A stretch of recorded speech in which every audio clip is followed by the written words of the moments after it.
All right. So we're here with Dr. Brad Balukjian. I know I said your name sort of wrong, sorry. He teaches biology and environmental management at Merritt College in Oakland, California. He studied biogeography and journalism at Duke University and earned his PhD in environmental science from UC Berkeley. And he's here to talk to us about his book, The Wax Pack. And which is on the LA Times bestseller list and National Public Radio Best Book of 2020. So that's very exciting. Yeah, thank you. Thank you very much, Anna. I appreciate it.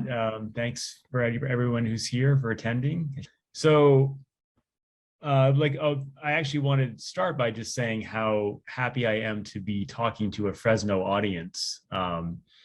Fresno's always had a special place in my heart. I live out in Oakland, California, but it's actually kind of a silly story. When I was a little kid growing up in Rhode Island, across the country, for some strange reason, I had a favorite letter. I figured, well, people have favorite numbers, favorite colors. My favorite letter, for whatever reason, was F. And I remember I'd always look in the sports section every weekend and look at the scores. And in college football, for some reason, Fresno, the letter F always jumped out at me. So I kind of fixated on Fresno, 3,000 miles away as a little kid. And then when I actually moved to California after college, one of the first things I did is to go on a road trip there, and had a great time and have gone back several times, and was actually just there in August doing an event for the Fresno Grizzlies. So I wish it could be in person, but obviously different times nowadays. But I'm glad we could do the next best thing, which is to be doing this virtually on Zoom. So thank you all for your time. I also want to just start by asking you now to think about who your childhood heroes were. Who did you look up to as a kid, and what do you think it would be like, if they're still alive, to meet those heroes now as an adult, and what would that experience be like? And I'll ask you to just kind of keep that in the back of your head as we go through this talk, and I tell you about my book and my experience.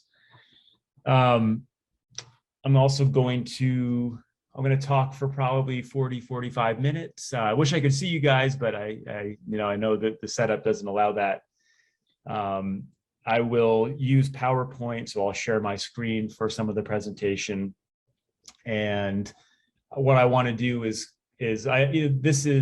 you may not be a baseball audience, but I imagine, since this is an event through the library, that you are all voracious readers and interested in books. And so part of my talk is going to be to take you behind the curtain a little bit about how this book came to be, how a book develops and evolves over time. So one of the first things I'll do is just to start out and say what the basic premise of my book is. So people always say, what's your book about? That's a question that you get all the time as an author. And the quick and dirty answer to that question is, my book is about a crazy 11,341 mile road trip that I took back in the summer of 2015, where I took a pack of baseball cards, actually I've got one right here, one of these that used to come with a stick of gum. This is actually a pack from the same year of baseball cards that I used for the book. And I said, what if I got a pack of these baseball cards, and whatever 15 players are in this pack, I go on this crazy road trip adventure and track them down now and try to figure out what happens to these athletes when they're done playing, 30 years later, because the year of the pack that I chose was 1986, which was the first year that I collected cards as a kid. And what I loved about this idea was that I was constrained by the randomness of whoever happened to be in that pack of cards. Those would be the people that I would go for. So 1986 was the year of the pack, and kind of play the hand of cards that you're dealt. So the book, the simple premise of the book is this road trip to find all these guys. But as we'll find out in this talk, the book ended up being about a lot more than that. And so before we get into the content of the book, I want to tell you just a little bit about me, and tell you that I am a scientist and a professor, a journalist, do a lot of different things. And before I write about science, I write about sports and travel. But before I wrote this book and took the road trip for this book, I did a PhD, which took a long time, 7 years, on entomology, which is the study of insects, and up here at Berkeley. And my research was based in Tahiti, which is, of course, a wonderful place to do your research. And I spent 7 years of grad school studying insects that lived in Tahiti. And you may be wondering, well, what does this at all have to do with your book about baseball cards? Well, it may seem like a stretch, but I actually would say that my PhD training actually prepared me really well to write this book about a pack of baseball cards. So I'll share my screen here. And here is the book. Here's holding the book right here. The wax pack on the open road in search of baseball's afterlife. They did a great job of making the cover look just like, as you can see here, a pack of 1986 baseball cards. And when I was in graduate school and trying to figure out what I was going to study, and then later, as I started to think about this book project and how I wanted to tackle this, I realized how many similarities there were between science and journalism, believe it or not. There's, in science and in journalism, you have some question that you want to investigate. You have to do research, field research. You know, in the case of science, you're going out and you're studying organisms or studying the world. And in journalism, you're going out and interviewing people and going to libraries and collecting research. In both cases, you're collecting data. And then you're using all that data to try to come up with some conclusions about whatever it is that you're studying. And so when you go into doing a writing project, or you're writing a book, a nonfiction book, or you're doing science, there's kind of two different ways that you can approach these kinds of projects. One I would call the discovery-driven approach, which is basically like you don't necessarily know ahead of time what it is that you're going to find. It's a little riskier because you don't know, again, like what exactly you might be looking for. And the second approach to doing science or doing journalism is what I would call hypothesis-driven, which is where you have some hypothesis ahead of time based on whatever observations you've made, data you've collected, and you want to test that hypothesis. And so most people, I would say scientists and journalists are encouraged to approach things the second way.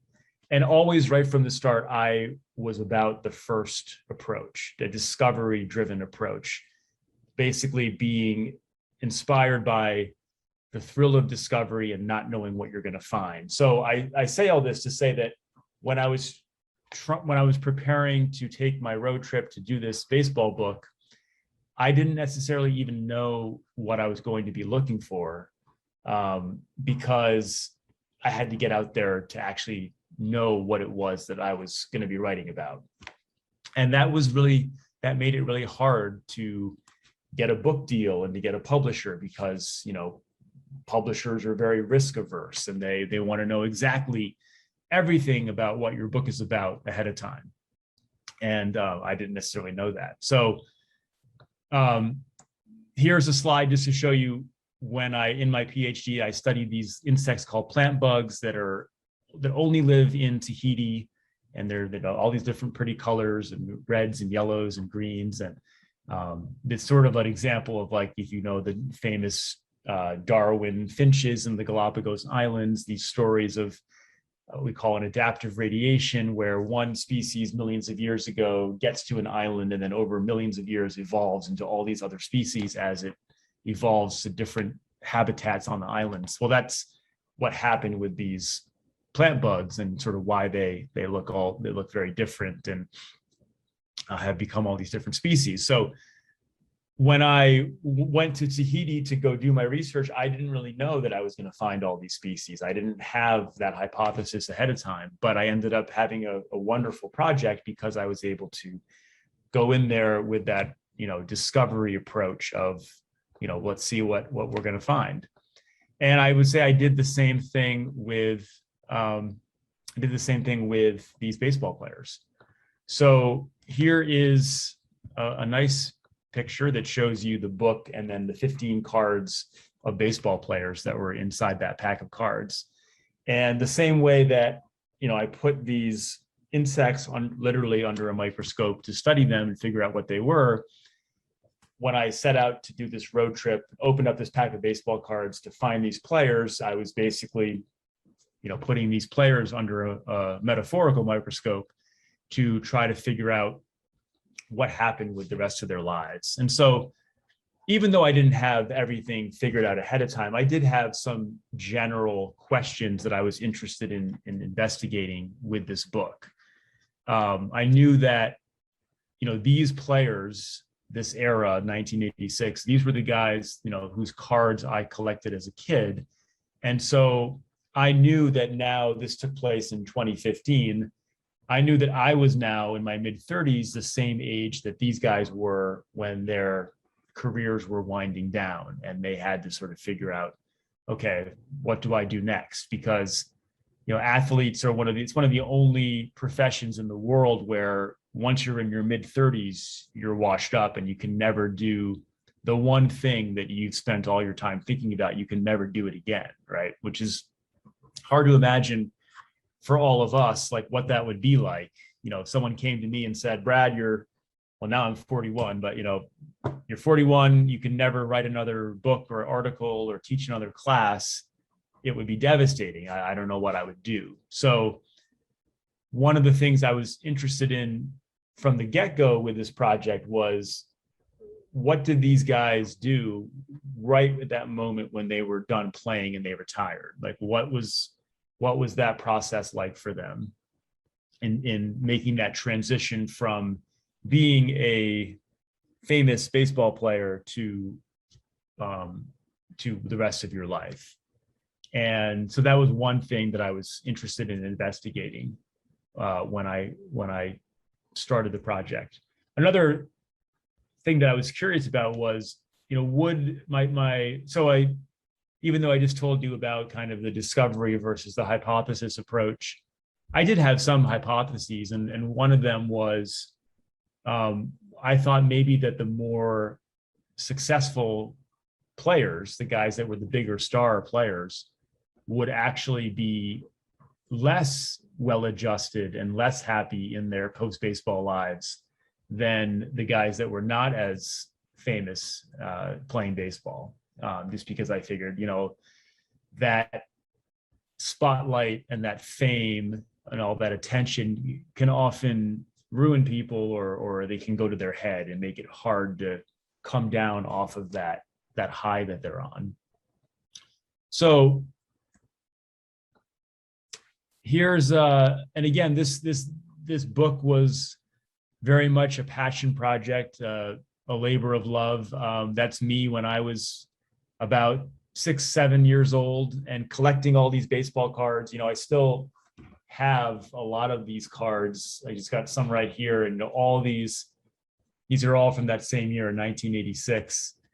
So as a kid, I collected thousands of these baseball cards that I would organize, and I would look at the backs and memorize the statistics and so forth. And so this was a chance for me to kind of live out also a childhood dream, which was to get to know the players that I grew up collecting and knew so much about. So that was me as a little kid. Here's me shortly before I left on the trip in the Oakland Coliseum, which you see there on the right. I'm a big Oakland A's fan, living here in Oakland, go to lots of games and spend time watching in the stands. And the idea for writing this book came from going to a game and realizing that I didn't even know these players anymore. I still follow baseball, but it's not like back when I was a kid and I would know all these players because I studied their baseball cards. And so I figured that in writing this book, I wanted to kind of rediscover that feeling of being a little kid and that nostalgia, and by getting to actually meet the guys that I grew up collecting and seeing what happened to them. But it's also a little bit nerve-wracking, right? Because they always tell you you'd never meet your heroes. And so I was a little worried, well, maybe this won't be a great thing, because if these guys end up being, not the people that I want them to be or hope that they will be, then that could be a real disappointment. So I wasn't really sure what I was getting into, but I did a lot of research ahead of time to figure out, well, first of all, just to be able to contact these guys and set up an itinerary and say, hey, this is my project. I'm going to be coming to your town. Would you be willing to talk to me? And I was generally really impressed with how open they were to having me come and talk to them. I had done a lot of research on each player. I see one of the questions, if I expected to include so many personal stories in the book. And the answer is I didn't know. I knew I wanted the book to also be my story and my journey. The whole book is set on the road as I go in my Honda Accord and find these players.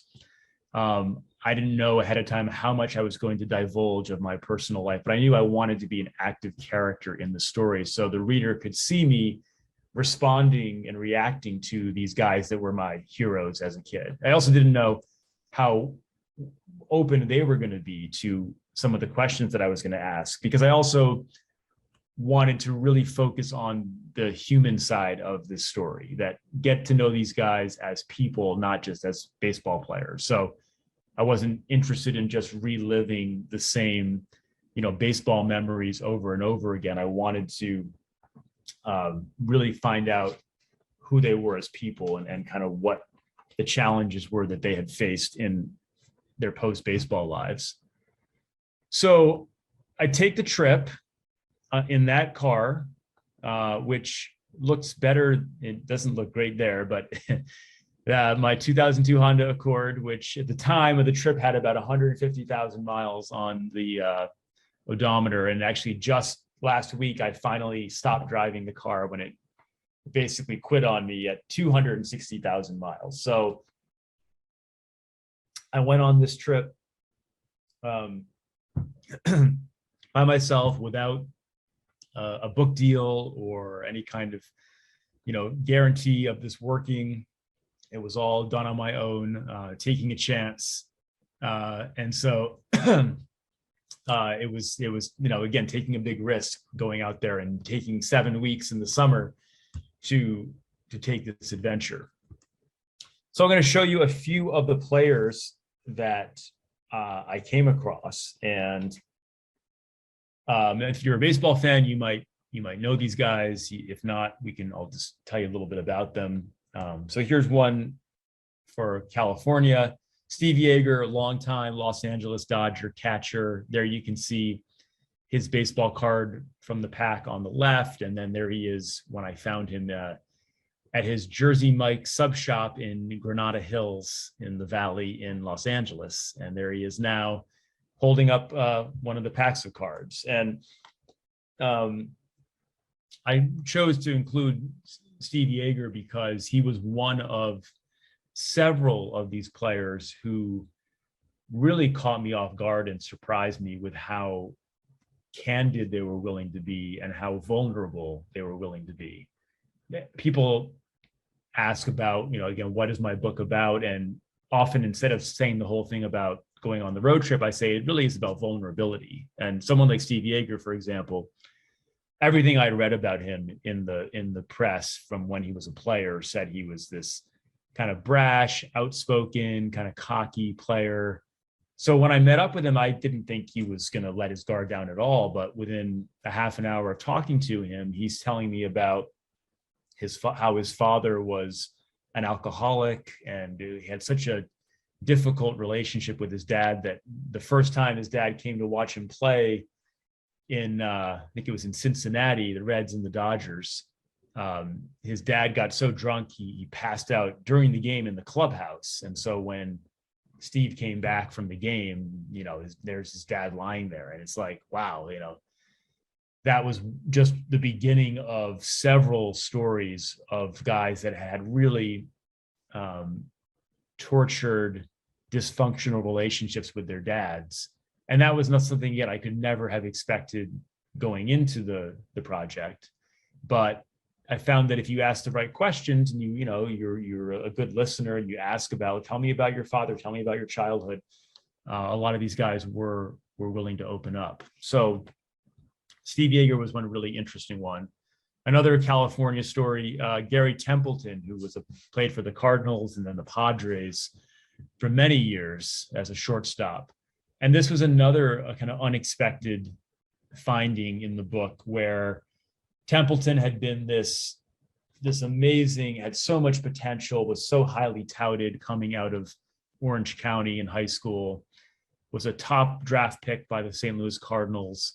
And then, he never really lived up to the potential that he had. And there was this incident in 1981 that really kind of followed him throughout his career and kind of dogged him, which was, there was a game where he didn't run out a ground ball, and the crowd just got on him, and he turned to the crowd and flipped them off, and it created this scandal that it threw him out of the game. They suspended him.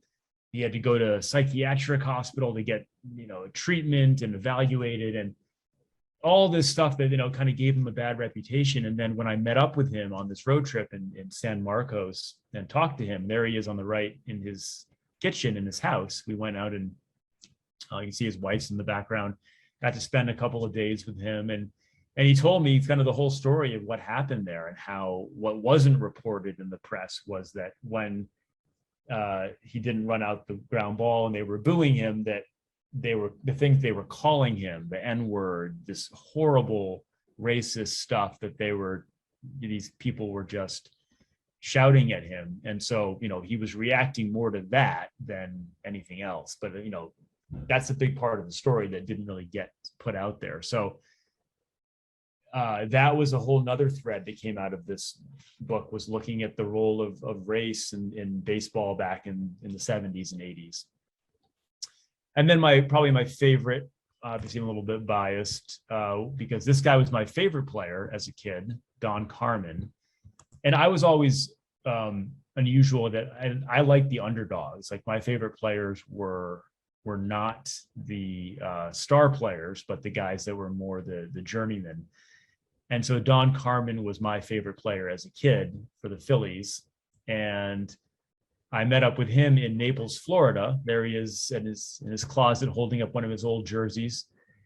And he has one of the most fascinating post-baseball lives, where he is a sports psychologist. So when he finished playing baseball, went into this depression, like pretty much all these guys did, came out of it, went back to school, got his bachelor's degree, then got a master's degree, now working on a doctorate. And he has an incredible job, where his job is to be the staff psychologist for Scott Boras, who is probably the most famous sports agent in the world, representing Bryce Harper and all the big stars. So when one of these current players goes into a slump, Carmen gets on a plane and goes and flies to wherever they are, whatever hotel they're in, and does therapy with them and helps them work out of it. And so he's such a unique individual, everything about his life. So he, again, this was sort of surreal meeting him. I met him at the zoo in Naples, Florida, and we're chatting for half an hour. And again, within only half an hour, he was telling me about his upbringing in Oklahoma, where I had just visited a few days prior, and how hard it was, and how much he wanted to get out of there, and how abusive his father was, and just this really heavy stuff that ended up, again, influencing and impacting him in a way that maybe even have motivated him in terms of his baseball career to work harder and be a better player. But also there was an incredible amount of sadness and pain that he had gone through at a young age, like a lot of these guys, that came out in talking to them.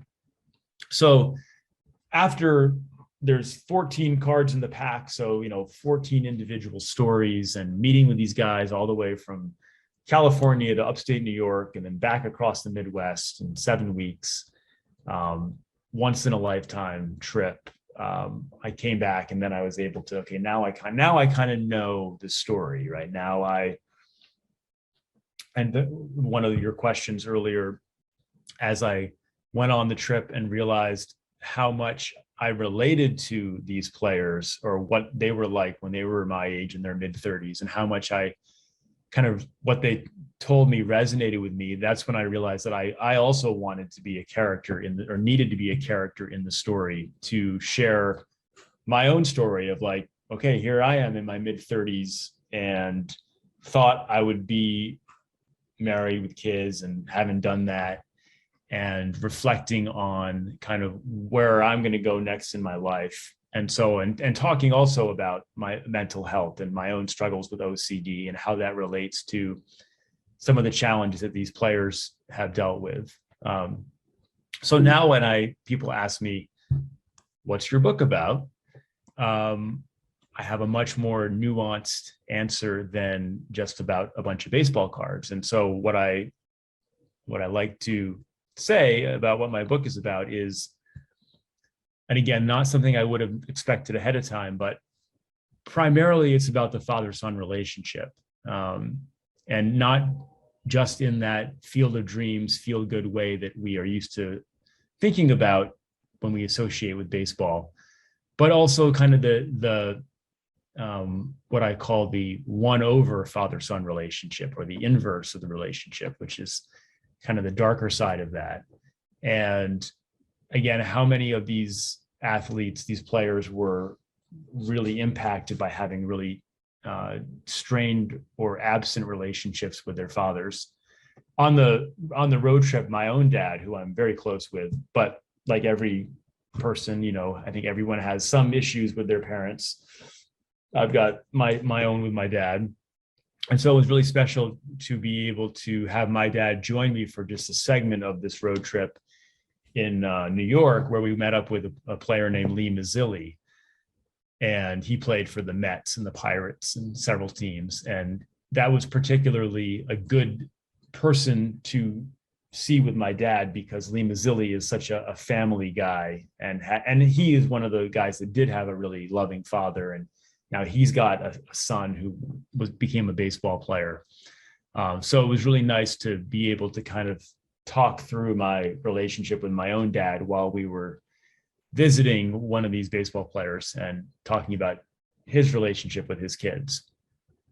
Another thing that my book is about is the notion of our relationship with fear and mental health. And even I would say there's a bit of Zen or non-duality in the book. And that one of the things that came out, sort of one of the things that emerged as a common pattern of talking to all these former baseball players, is that they were really, I call them accidental Buddhists. Like, they were really good at accepting that the past is past, and living in the present, and knowing to, they weren't overly romantic or nostalgic about their baseball careers. They had kind of squared with that and were comfortable being where they are now. And I think also, like, when they were playing, being able to live in the present, let go of the immediate past, is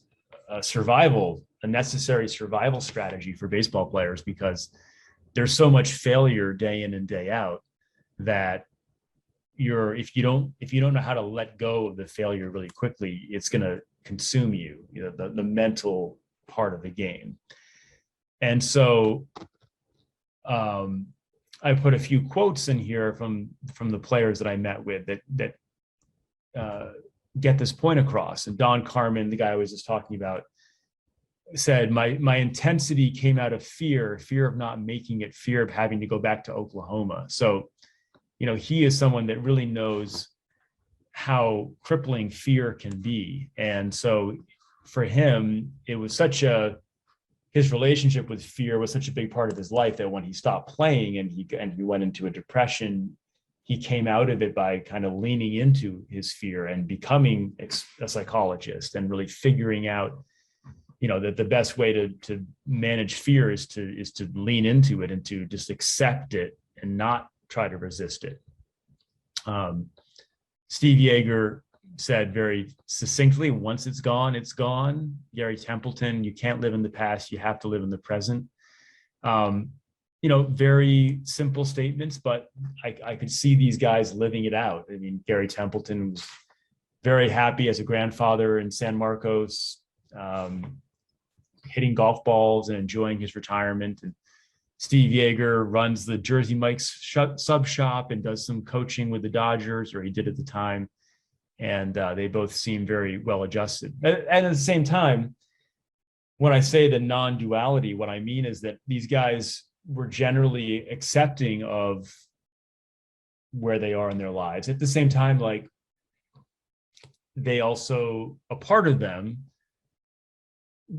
recognizes that they'll never have that thing again that they had when they were baseball players. There's sort of a nostalgia for that, but they also know it's gone forever. And so when I say non-duality, what I mean is that it's possible for two apparently contradictory things to be true at the same time. They can be content in the present and yet still know or be aware of what they used to have. And so a couple of quotes that gets that across is Lee Mazzilli, the guy I was talking about, said, "When we get to a certain age, there are things we can't do, but in my mind, I still think I can do it. I think an athlete always has that competitive edge in him.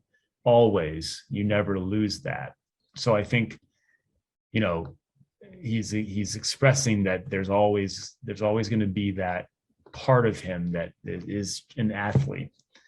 Rick Sutcliffe, who's a broadcaster for ESPN and very good pitcher for many years, and he said, "As good as I have it now, nothing comes close to playing. Nothing ever will. Every time I watch a pitcher go to the mound to start a game and he takes that toe hold and digs that dirt out, right away, I miss that. I'll never get to do that again." So there's this certain, bit of loss there that they recognize that, again, when you played baseball at that level, that only in the history of the world about 19,000 people have done. It's a special skill that I think you never forget what that was like.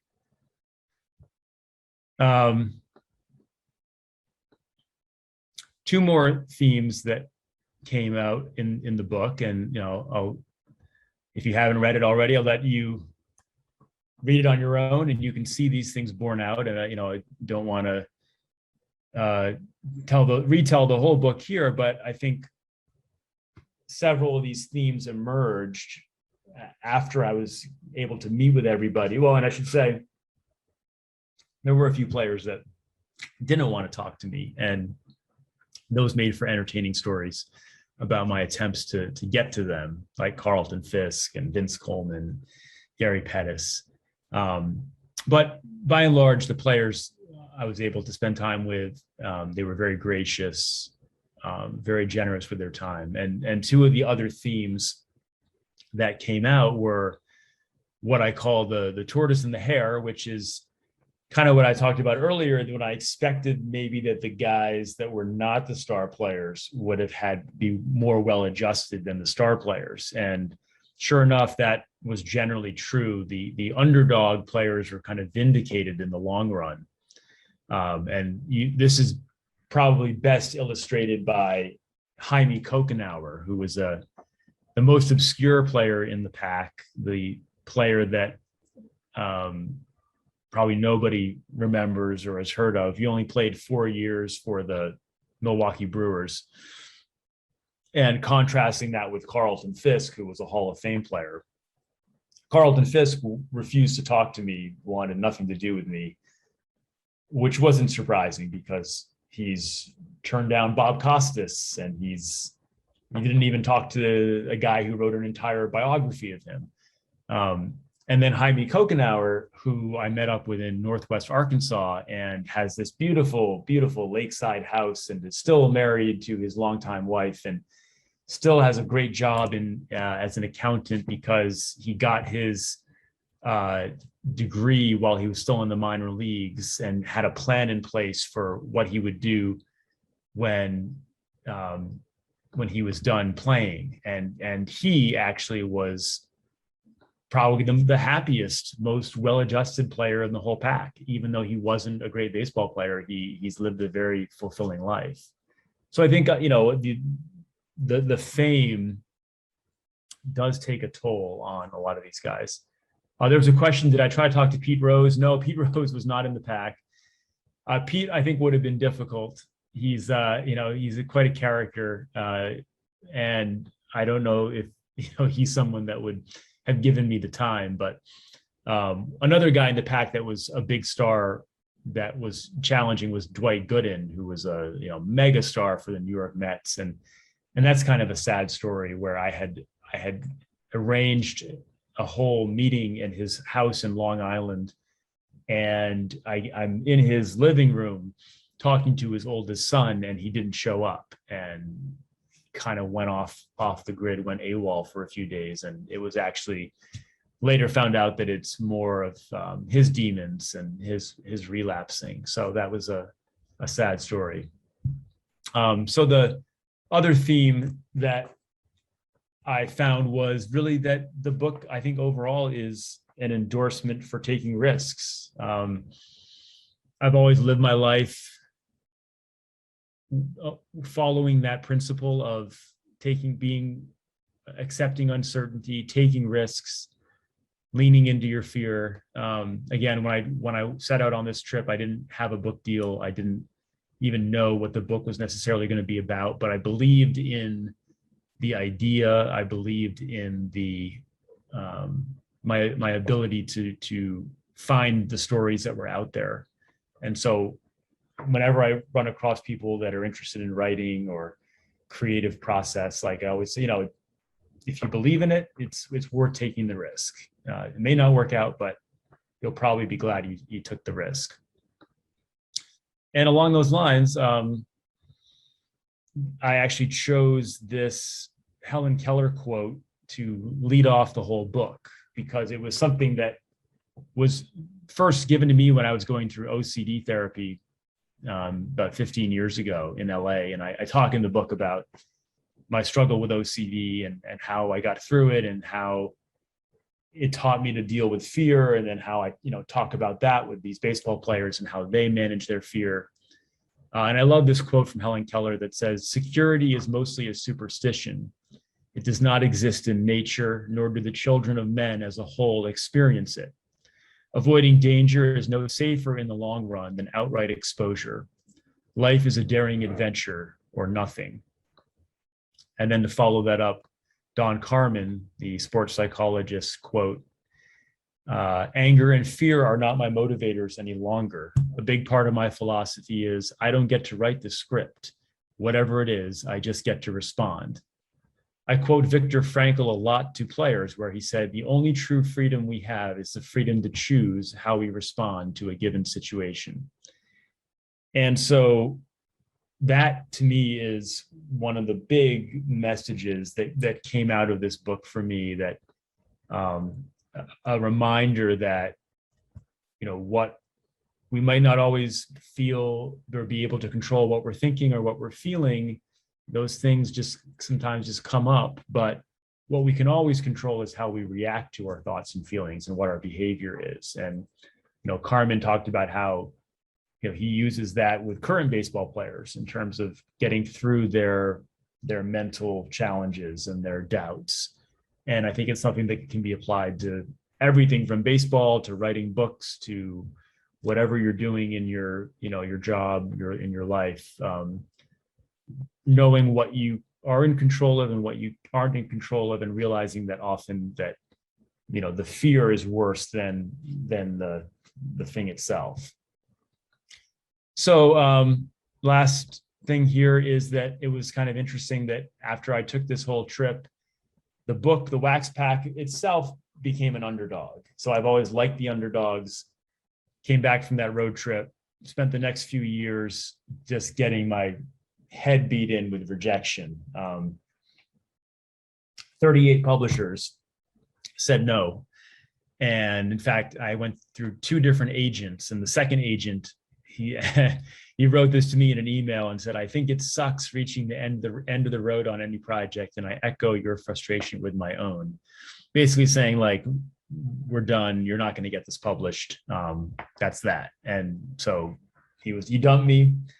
But again, I persisted and I believed in the book. And so I went out on my own and was able to get a deal with the 39th publisher, the University of Nebraska Press, who I will always be grateful to. Got a book deal and then wrote the book, and then it came out last year during COVID, which was challenging. My book tour was canceled, and here we are still on Zoom. But the silver lining with this underdog story is that the book ended up hitting the LA Times bestseller list. NPR named it one of the best books of last year. So ultimately, it was a very satisfying ending to this whole adventure and story. So with that, I'll say thank you for joining me. I always like to say that a book, whenever someone tells me that they read my book, I'm really grateful and flattered, because I know that a book, what an investment of time a book is. It's not like, oh, I heard your song. Someone spent 3.5 minutes listening to your song, or, I watched your movie, maybe they spent 2 hours. But with a book, you've really committed, 10 hours to reading the book. So I'm very grateful for that. Always happy to talk to people on Twitter, on email. So please get in touch if you have any questions. And now I'm happy to take any questions. If there are, looks like I've answered a few in the chat, and if anyone else has anything, I'd be happy to answer them. And I'll stop sharing my screen here. Oops.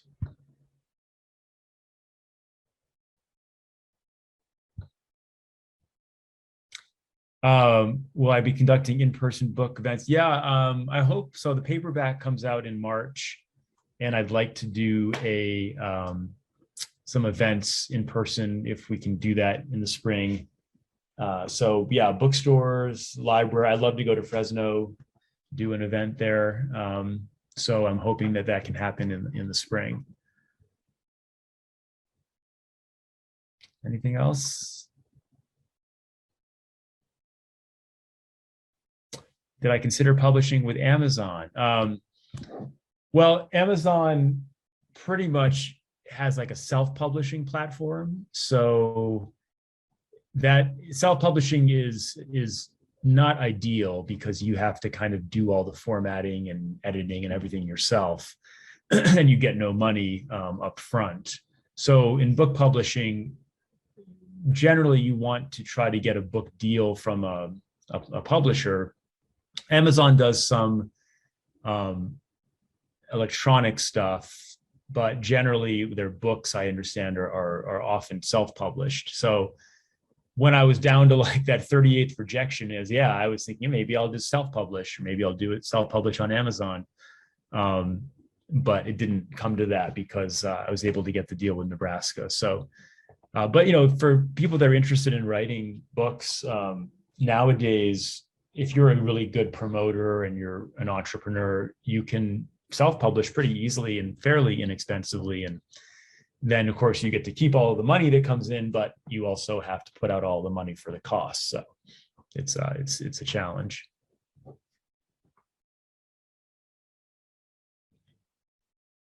Anything else? Was Tops nice to work with? Yeah, so Tops was great. Tops, I actually got all the way up to their president and some series of emails. They were really generous. They let me use basically the look of the pack for the cover of the book. They let me print copies of the cards. So I'll just show you an example. In the book, they let me print the cards, and all they asked for was like 6 copies of the book. We had a simple letter, and yeah, they were very helpful.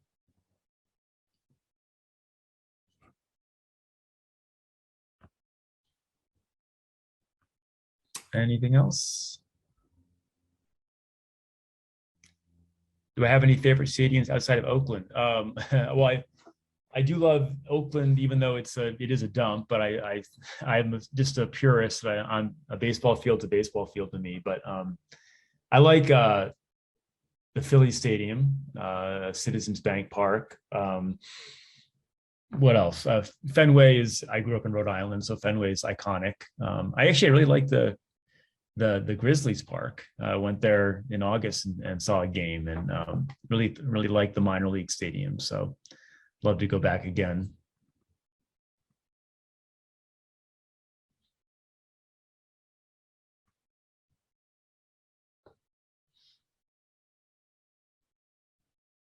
All right. Are you still there, Anna?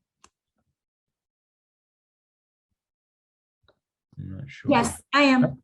Okay. Okay, I think we covered the Q&A, unless anyone has anything else. It doesn't look like it.